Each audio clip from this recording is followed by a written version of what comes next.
Well, Muchas gracias.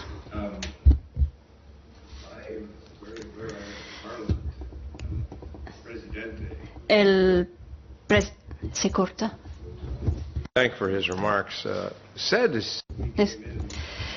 Hemos entrado y la gente se olvida que no es un museo, que es unas cortes. Guest of a practicing. Yo he encontrado como un político, la mayoría de ustedes son académicos. Llevo viviendo con académicos durante los últimos años y se ha disfrutado de esta convivencia. He aprendido más que ellos, pero pienso que los académicos, diplomáticos, políticos quizás hagan su mejor trabajo cuando colaboran, cuando trabajan juntos en un foro interactivo como este.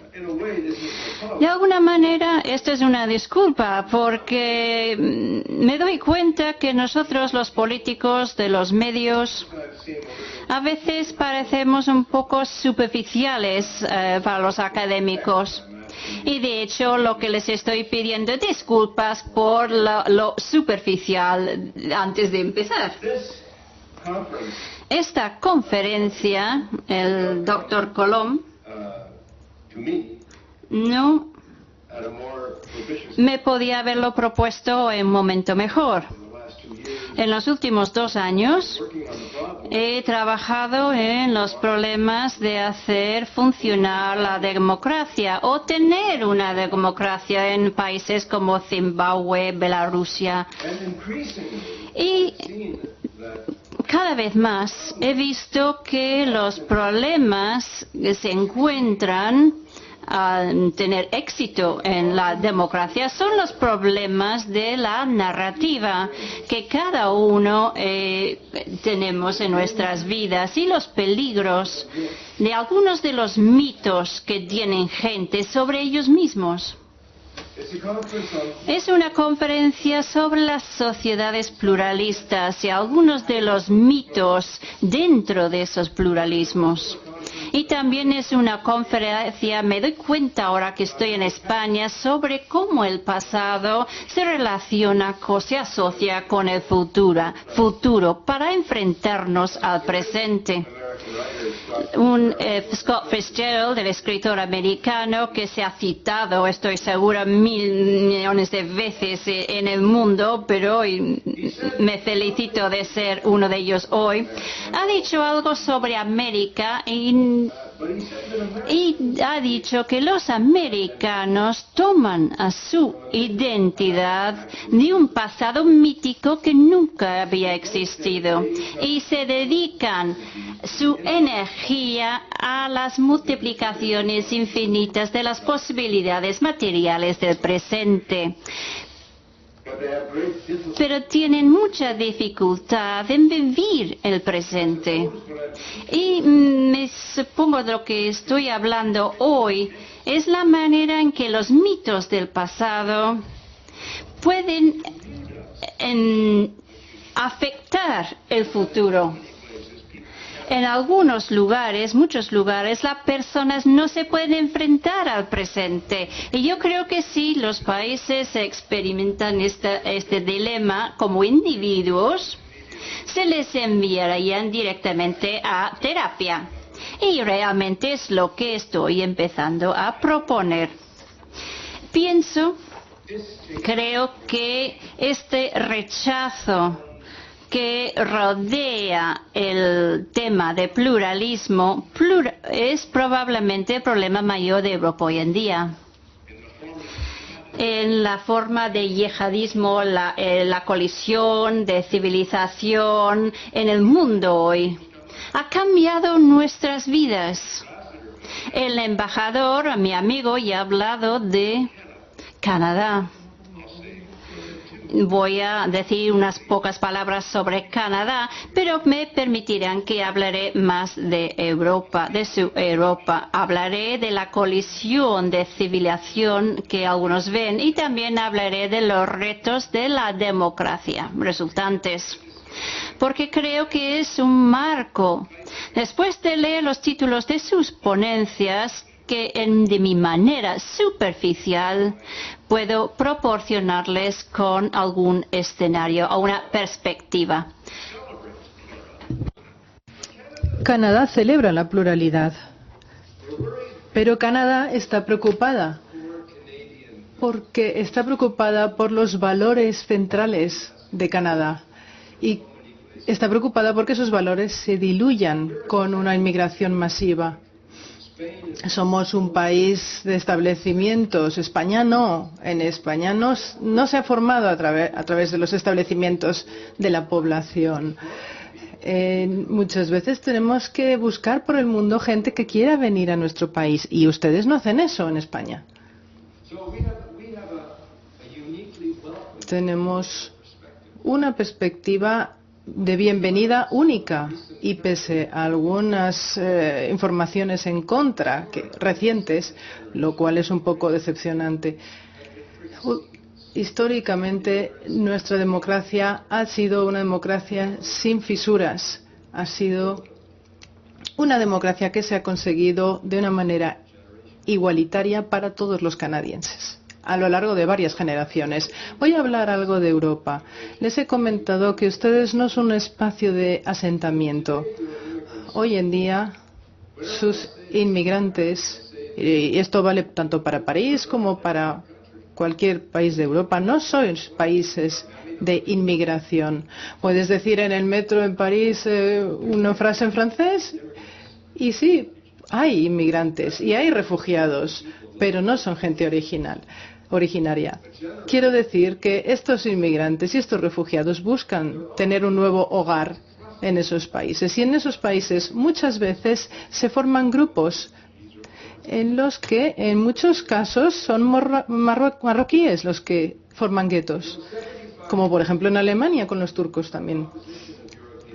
Hace años, en las ciudades de los padres de todos ustedes, esas ciudades eran bien diferentes. Las ciudades muy cosmopolitas de Europa, como Rotterdam o Hamburgo o Praga o Varsovia,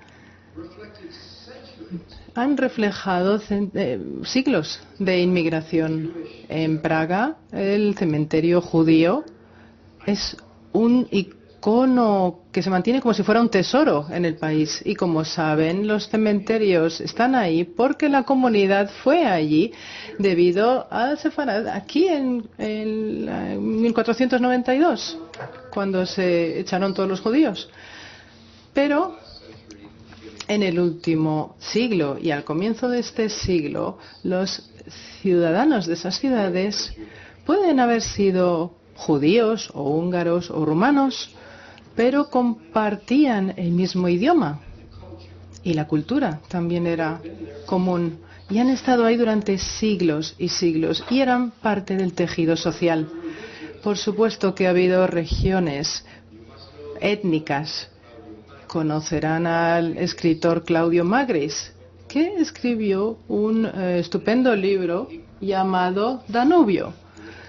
Y allí se puede ver que ese río es un río de grandes contrastes entre las civilizaciones. El Rin, sin embargo, por el contrario, es el río de Sigfrido. Es el río que alimentó la narrativa, que se movió en el mito del germanismo, del origen de ese amor por la etnicidad que había en Alemania, que llevó, ya saben ustedes, al Holocausto. Y, por supuesto, ha sido a su vez el Rin, el Danubio, el río del Imperio Austrohúngaro. Es un río que ha acogido gente de muchas nacionalidades. Esa gente vivía más o menos en paz durante muchos siglos. Sabemos quién perdió la Segunda Guerra Mundial y sabemos que la guerra de Hitler devastó Europa en muchos sentidos, pero paradójicamente uno de los resultados fue la dilución del pluralismo previo a esa guerra. Lo que Hitler no consiguió con esas deportaciones y esos asesinatos masivos se consiguió después de la guerra de 1945 por un movimiento vasto y una reacomodación de la gente, tanto forzada como voluntaria. En la posguerra inmediata, en 1946, 30 millones de alemanes fueron expulsados de los lugares donde habían estado viviendo, quiero decir, de Polonia, de Hungría, de Rumanía, de Yugoslavia. Todo el mundo cambia de residencia, los polacos, los ucranianos, los turcos y los búlgaros, los húngaros y los eslovacos. Al final de la Primera Guerra Mundial había unas fronteras que al final de la Segunda Guerra Mundial se mantuvieron en algunos casos, pero sobre todo lo que cambió fue la gente. País a país, Europa se fue volviendo pluriétnica. Polonia, en un 65%, era multiétnica. Actualmente, ahora en un 99% es multiétnica. Anteriormente, en 1938, 22% de los húngaros eran húngaros. Actualmente es un porcentaje de 5% y 2% correspondiente a judíos. Ahora no hay un 99% de gente checa o eslovaca. La etnocentricidad se basa en la solidaridad, pero también es una fuente de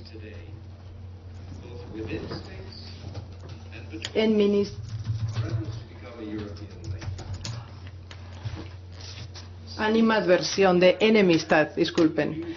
Pero hemos ido encontrando nuevas formas de inmigración por los cambios en la geografía y los cambios también en la integración. Y por cierto, no creo que sea verdad muchos de los mitos que existen ahora sobre las etnicidades. Quiero decir, se han compartido las historias de muchas ciudades y en muchos casos estos inmigrantes no forman parte de ese tejido social porque en muchos casos no hablan el idioma, es decir, se convierten en el otro. He pasado mucho tiempo recientemente con pensadores de su campo, particularmente Michel Foucault del Instituto de Gobernanza en París, que escribió el libro La inteligencia del otro. Y en muchos casos lo que se busca es un beneficio de estos recién llegados. En Canadá, la integración se promueve como un proceso ambivalente. Pero hay que enfrentarnos a ellos. Las sociedades tradicionalmente abiertas se han encontrado con desafíos proporcionados por estos nuevos inmigrantes. Esto es decepcionante. Les voy a dar dos ejemplos. En Holanda se han pasado cientos de años con los problemas religiosos, entre católicos, protestantes. Finalmente han encontrado un acuerdo, un consenso sobre cómo vivir conjuntamente. ¿Y qué pasa entonces? Encuentran con que tienen de repente una comunidad de musulmanes que va creciendo cada vez más y parece ser que desean lo contrario, no quieren una sociedad secular, quieren que su comunidad se transforme en religiosa. Y debido a la ausencia de esto, hay un sentido de alienación por su parte que, como sabemos a partir del asesinato de Ibrahim Maluma en Ámsterdam, puede llegar a ser dramática. Un segundo ejemplo proviene del ministro de Asuntos Exteriores danés, que intentaba explicar las políticas muy conservadoras y muy radicales de este gobierno. Y por un lado decían que las feministas danesas apoyaban estas políticas y realmente a mí me costaba creer esto. Me invitaron a Copenhague para que lo viera y tengo que confesar que una feminista, una liberal, Cuando vi a esas mujeres liberales fuertes sobre sus bicicletas, mujeres profesionales en un país cuyo parlamento está compuesto por más del 50% de mujeres, hay que pensar que eso ha llevado 4 generaciones de mujeres. Quiero decir, se ha conseguido gracias a esas 4 generaciones. Y evidentemente, cuando llegan las mujeres en burka a ese país, obviamente las mujeres danesas se sentían insultadas por su presencia, la presencia de estas mujeres en burka. En la Unión Europea, su proyecto político, por definición, es pluralista. Bueno, por eso estamos aquí, creemos en ello. Y algunos incluso pueden ver que da confianza a algunas minorías. Por ejemplo, muchas personas creen que su independencia étnica dentro de la casa de la Unión Europea estará más asegurada, será más fácil. Pero realmente hay otros ejemplos de rechazo a las identidades, cuando de hecho he encontrado más negatividad en la sociedad europea en los últimos 5 años, ha sido el impulso hacia atrás, casi universal, contra el proyecto europeo, desarrollado por ese fracaso de la Constitución, que en cientos de años no se ha visto un momento más universal y más plural.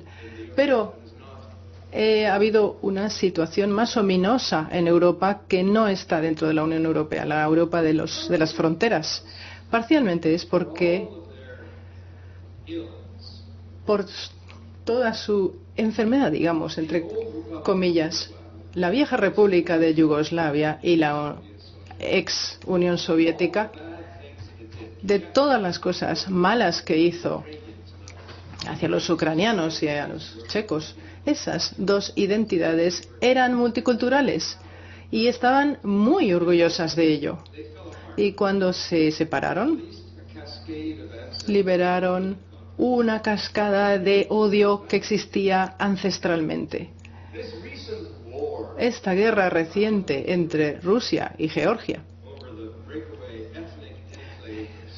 en el enclave de Osetia del Sur, perdón. Y como conocen, es un tema estúpido originalmente, pero seguramente para nosotros no es importante, pero justo para los georgianos y para los rusos sí es un tema importante. Lo más importante de este tema es que es un asunto étnico irredente. ¿Por qué se quiere matar a Saakashvili? En muchos casos, si les preguntas, ellos te responderán, es por lo que nos hizo. ¿Por lo que hizo en 1992? No. ¿Cuándo? Lo que hicieron en el año 835. Eso es lo que te responderán. Era una guerra de falsos cálculos, de desilusión, aumentada porque el tema de que los rusos no han sido tomados en serio hasta este momento, y particularmente tal vez también porque los rusos nacionales han abusado de ellos en el tema de la identidad en las repúblicas bálticas. Les voy a contar una historia de hace 10 años. Fui enviado a Kiev. Solía estar a cargo de las relaciones políticas en mi país y en Washington, nuestro gran vecino. Y entonces llegué a ser embajador en Rusia. Y cuando nuestro amigo, mi antiguo ministro, me preguntó, ¿hay alguien en Estados Unidos o en Rusia que quiera ir a decirle a los ucranianos cómo van a llevarse con su gran vecino y cómo van a institucionalizar las resoluciones, de modo que se puede tratar con las resoluciones políticas y se puede intentar solucionar los problemas con un gran vecino, pese a la diferencia de tamaño entre los dos países. Y realmente, cuando estaba yo hablando de esto en una conferencia en Kiev, veía que perdía mi audiencia. Veía sus caras y no entendía por qué. Y es que no querían escucharme que les dijera cómo debían llevarse con los rusos. Lo que querían oír era cómo, con perdón de la expresión, podían joder a los rusos. Sin una objetividad y sin tolerancia, estas relaciones seguirán siendo tóxicas. Y les tengo que decir que hoy los ucranianos y los rusos están intentando hacer, bueno, pues bastante lo que el sentido común les tenía que haber dicho desde hace años lo que hacer. Pese a que Rusia ha funcionado como una dominatrix durante muchos años. El problema más grande es el yihadismo, es la colisión de las civilizaciones.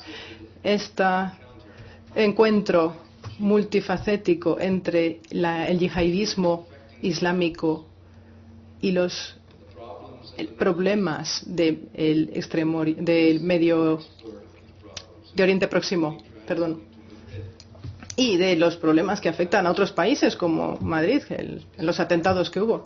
Esto es un problema muy importante para la antropología social. Se haría muchísimo mejor como sociólogos, se actuaría mucho mejor que como políticos. Yo también estaba siendo embajador en Londres en el momento de los atentados, bueno, lo de las Torres Gemelas, el 11 de septiembre, y me habían avisado de que podría haber bombas en algún sitio, pero claro, el problema era dónde, cuándo, cómo. Cuando hubo ese ataque, la realidad fue horrible, pero la pregunta más grande fue no exactamente dónde o cuándo. La pregunta más horrible era ¿quién? ¿Quién lo hizo? ¿Quién? Chicos que habían nacido en Inglaterra, en Gran Bretaña. El miedo del otro aumentó en Inglaterra. Cada vez más los británicos han hecho más progresos y han aprendido de dos grandes errores en la integración. Uno de sus enfoques ha sido tratar de aislar las comunidades locales del islamismo global, y al confrontar esa amenaza y la penetración de Al-Qaeda ha habido muchas estrategias propuestas, también aquí en España, particularmente el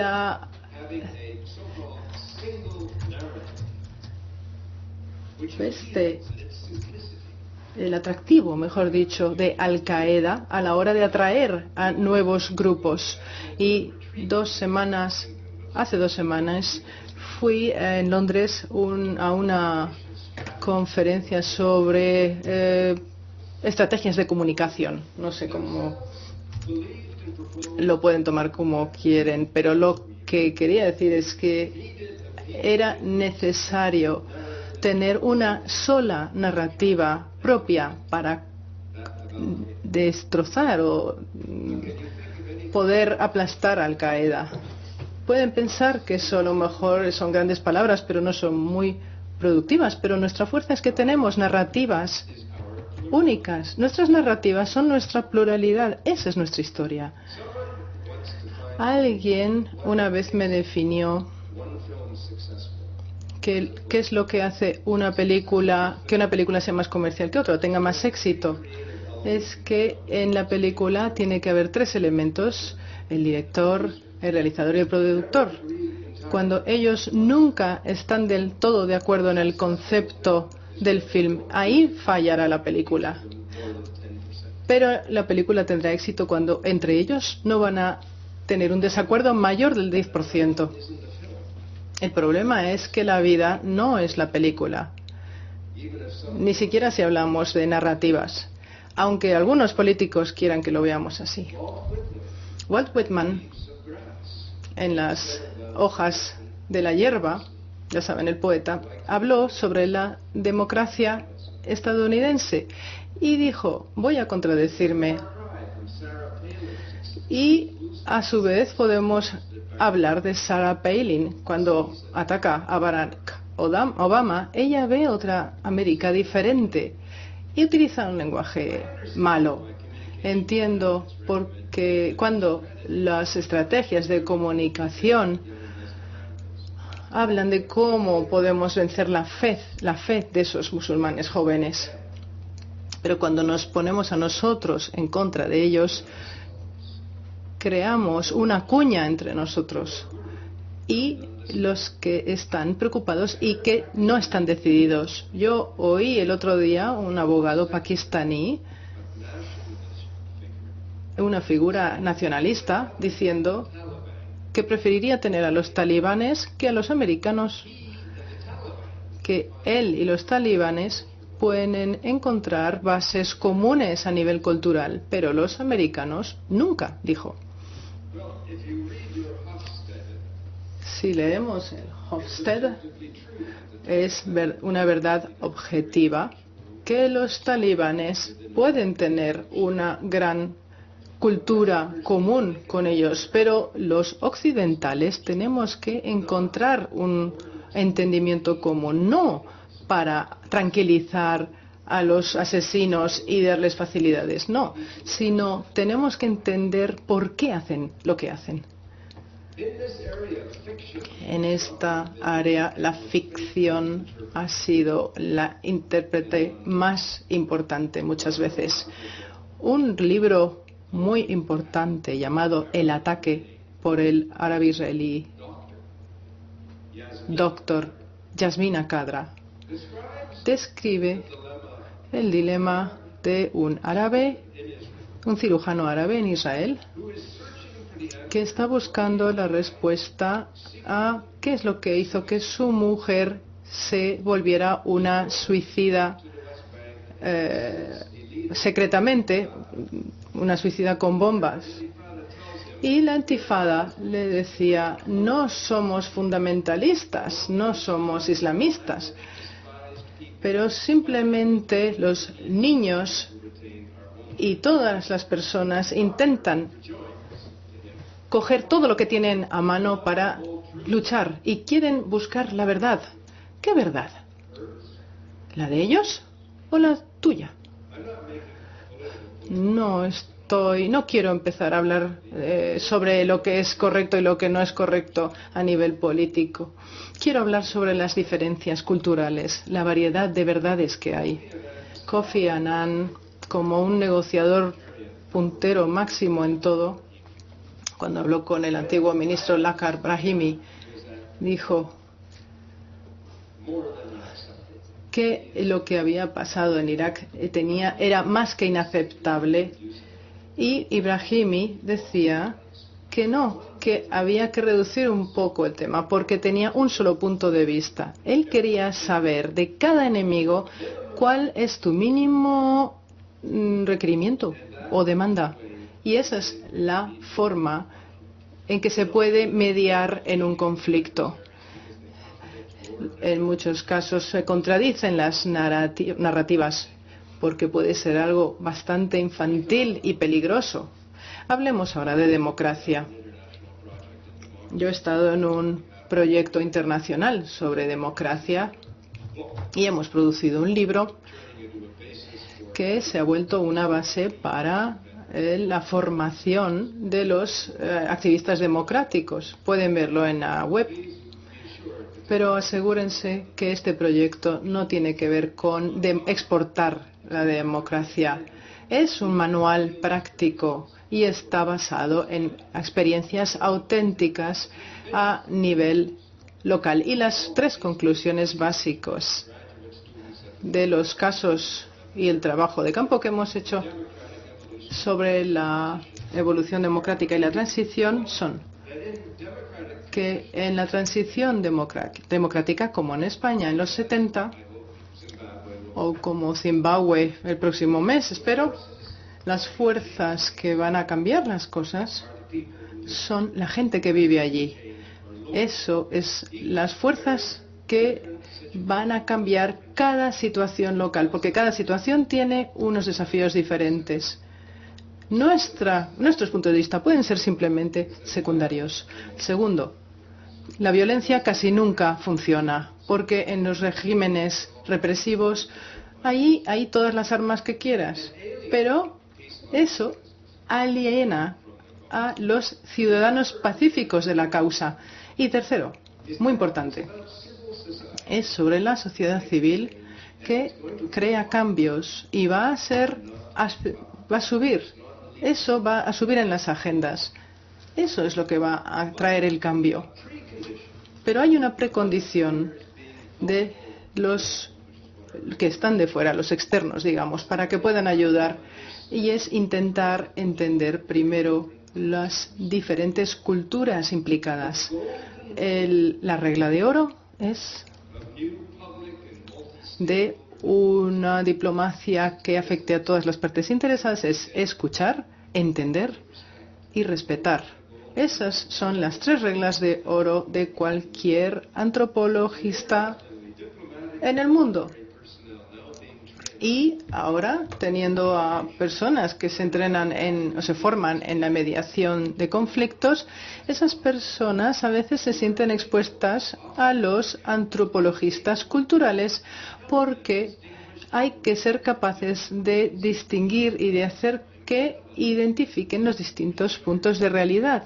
Y de esto trata esta conferencia, la naturaleza de la autoridad, el rol del individualismo vis-a-vis con el colectivo, las diferentes diferencias que se juntan a un pensamiento a largo plazo, el papel de las mujeres. Es también temas que se han olvidado en la diplomacia.